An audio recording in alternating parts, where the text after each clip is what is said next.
Hello everyone, I'm Mark Sane and welcome to Sane Investment Solutions. Please take a moment to pause this video and review the following disclaimer.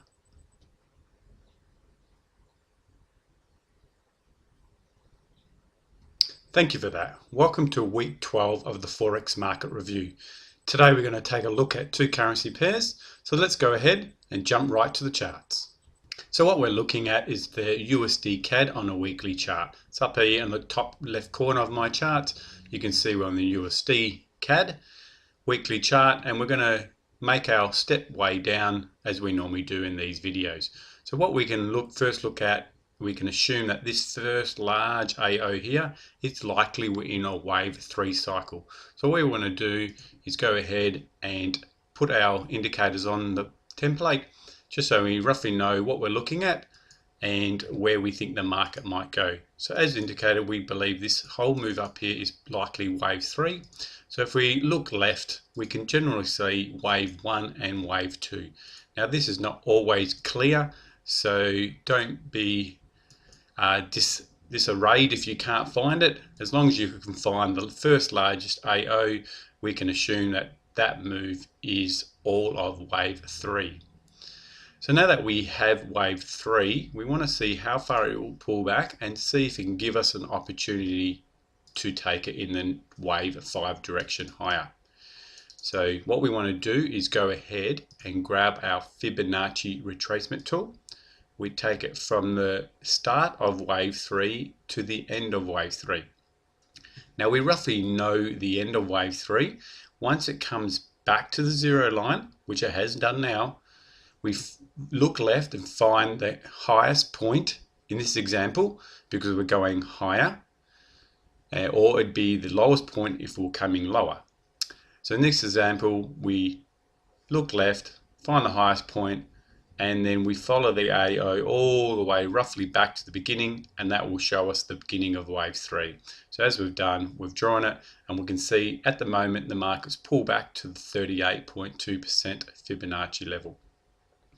So what we want to do is we can see that the stochastic is now in the oversold position, and it's very likely that we could be changing directions at this moment. But have we fallen enough for our wave 4? Well, it does meet the rule of the minimum of 38.2. I like to take my entries at the 50% level. That way my risk to reward is a lot better. But let's drop down to the daily chart just to see where we might be at. Now on our wave up higher, this is all was 3. We're now looking at pullback. We normally like to see an ABC cycle. So we haven't really seen a definite ABC cycle, and this looks like a large AO on the downside. So it's very likely we're going to have a bit of a pullback and likely another move lower. We want to also see divergence, and at the moment we don't have any divergence. We have this AO, so we really need to see it come back above the zero line, form another low down here, which is higher, so we'll have a pullback up here and down. So we'll have a lower low in price with a high AO, and that will allow us to indicate that divergence is occurring. So what we want to do now is we'll just jump down to one more time frame lower, but just before we do that, let's go ahead and drop on our Dsr indicator, and the Dsr tool is what we use, and it's set to 1440 minutes. So what that means is if you divide 1440 by 60, we get 24. So it's set for 24-hour time clock or a daily cycle. So all of these DSR, dynamic support and resistance indicators, from one of our affiliated partners, it's just showing roughly where the support and resistance areas and where it could find these support and resistance areas. So at the moment we can see a large run all the way along here. Now my eye automatically picked that up, but this is why we use this tool, is because some people just quite can't guess where that might be. So if you can't see where it's bounced a few times, what you do, you use this DSR indicator, which you can purchase from our website, and then that will put these points in automatically for you. So we're expecting to find a bit of resistance at this level. Let's go ahead and drop in a tool here and see what movement this is making on even a lower time scale. So we've dropped down to the 4-hour chart, and as you can see, it's made its way down. it's falling quite heavily, so the US dollar is devaluing quite a lot over the past few days. But what we're starting to see is it's going to reach that support area and likely reverse higher. At the moment, we still don't have any definite divergence, so for me to feel comfortable, I'd really want to see this pull back a lot lower. So I want to see this pull all the way back down there. So at the moment, I'm going to be taking the assumption on this 1 hour chart that we're likely in a wave 5 cycle lower, where this is probably one, this is probably the pullback higher for wave 2, coming down for wave 3. And the reason why I identified that 3, because I can see this large AO, follow it back to the 0 line, there's the 0 line, look left, there's the first lowest point, so that's wave 3. Start of wave 3 to the end of wave 3, we want to see the pullback to the minimum of 38.2. So this 38.2 is the one we're looking at. This one here, as you can see, the line goes all the way across. That was on the larger time frame, or the weekly time frame. So at the moment, it has pulled back to its minimum 38.2. I'd like to see it at 50%. So we could possibly be seeing one more move lower, but it likely could be going A down for B, up for C, before it makes that final move lower. Drop down to the 15-minute chart just to see if we can see any divergence there. At the moment, no, it's still pretty difficult to see. So it's this chart's a little bit hard to determine at the moment, and they're not always going to be clear. But we just got to remember just to make some guesstimates sometimes in the market. So that's why we like to see it. If you have levels where you like to see it pull back to, in my case a 50% level, then you want to stick to those levels. So at the moment for the USD CAD, I really would like to see this final wave 5 move lower. So I'll just go drop in and put the 5 there. I'm going to put a question mark because it could possibly come higher. But if I see this wave 5 pull lower, break these lows, and hopefully come down to the weekly 50% level. So come all the way down into this support level, hopefully maybe even come near and test this 50% weekly fib, then definitely I would be looking for a move back higher. Jump back to the weekly chart, and as you can see, we're looking for that pullback and then that push all the way back up to new highs, and we could easily make risk one to make 3 to 4 times our money. So that's what we're looking at currently on the weekly chart for the USD CAD. Let's jump across now to the USD USO USD, and so what we're going to notice on this pair, this is the oil pair.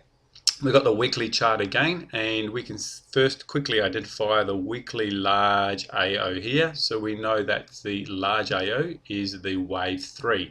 So if we go ahead, grab our Fibonacci tool, draw it from the highs to the lows, and then we look to see where it's going to go. So at the moment, we'll go ahead. It's not really showing a lot of data on this far left-hand side. It's looks like a little bit corrupt. But that's not a problem. I can sort of see in between these areas you've got a wave 1 down here. Let me just go ahead and see if I can draw it in there. Then you've got the wave 2 pullback up higher.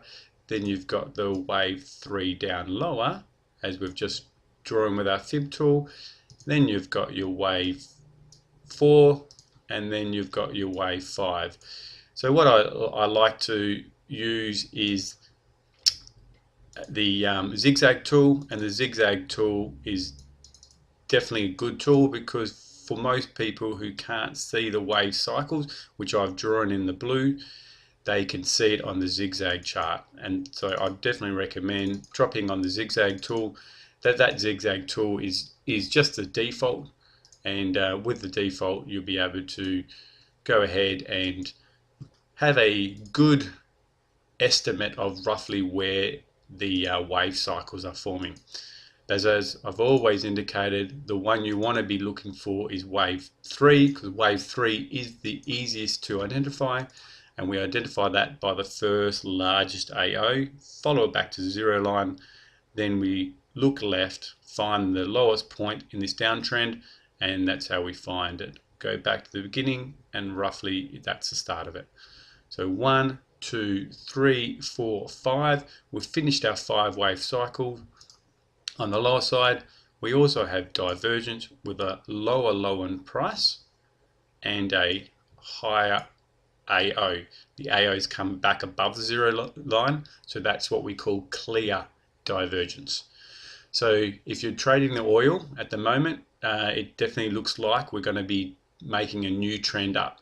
Now, how long that's lived, we don't know, but at the moment it's likely we're going to be pulling up. We could see a bit of a pullback, and then we could see likely another move higher, and for an ABC cycle, and then it will start its 1, 2, 3 pattern. Now, whether or not that's 1, 2, 3 in the downwards direction, or whether or not that's going to be a 1, 2, 3, 4, 5 in the upwards direction, that's too early to indicate at this time. However, let's go ahead and drop down. We'll put a line tool just roughly where we're looking towards the end of the wave 5 pattern, and we're going to drop down to the daily chart. So on the daily chart, we can see that we do have divergence on the daily chart as well, with our lower low in price and our higher AO. So that's a indication that it's likely we're going to be turning there. So that's a good one to look at. Drop down to the 4-hour chart. Now we look like we're starting our move back up higher. Now this is probably the wave 3 cycle on the 4-hour chart. So if we're going to go up for 1, down for 2, up for 3, we'll just go ahead and draw some of these numbers in. I like to draw the numbers in because they'll make it nice and clear for you. So this is down for 2, then up for, this is 1, up for 1. So up for 1, down for 2, up for 3, down for 4, and up for 5. So it looks like we have finished our 5-wave cycle. So it's very interesting to know that we quite possibly could be starting a new down direction. Looking at the 1-hour chart, we don't have divergence on the 1-hour chart just yet. So even though we have our divergence on the 4-hour chart with the higher high in price and the lower AO, on the 1-hour chart we don't have it just yet. So I'd probably like to see this is wave 3, down for 4, up for 5. So I'm thinking we've probably got one more move back higher, and it's probably going to come back all the way up the top there and hit those areas there. Let's drop back to the daily chart, go ahead and drop on our Dsr indicator again. So just grab it, drop it, hit OK, because it's already default for the daily chart, and it's showing resistance at these levels. So where I expect it to go, we can see there's a lot of resistance areas. So it's very likely on the 1-hour chart it's probably going to move up to around the 43.80 area and then start its move all the way back lower. So that was the oil on the weekly chart and all the different time frames. So at this stage it's likely the move high is going to be ceasing soon, and we're going to be seeing some downward momentum over the next few weeks. So I hope you enjoyed week 12 of the Forex market review. If you wish to go ahead and purchase the Dsr indicator, the dynamic support and resistance indicator, please visit our website and go to the training courses area, and you will see the indicator there from our affiliated partners, and you go ahead and buy that. Now that tool, as we indicated in the videos today, it's a good tool for anybody who's struggling to find support and resistance areas. It's going to pinpoint them very quickly, very easily for you. So thank you again. I wish you all the best in your success. Take care. Bye-bye.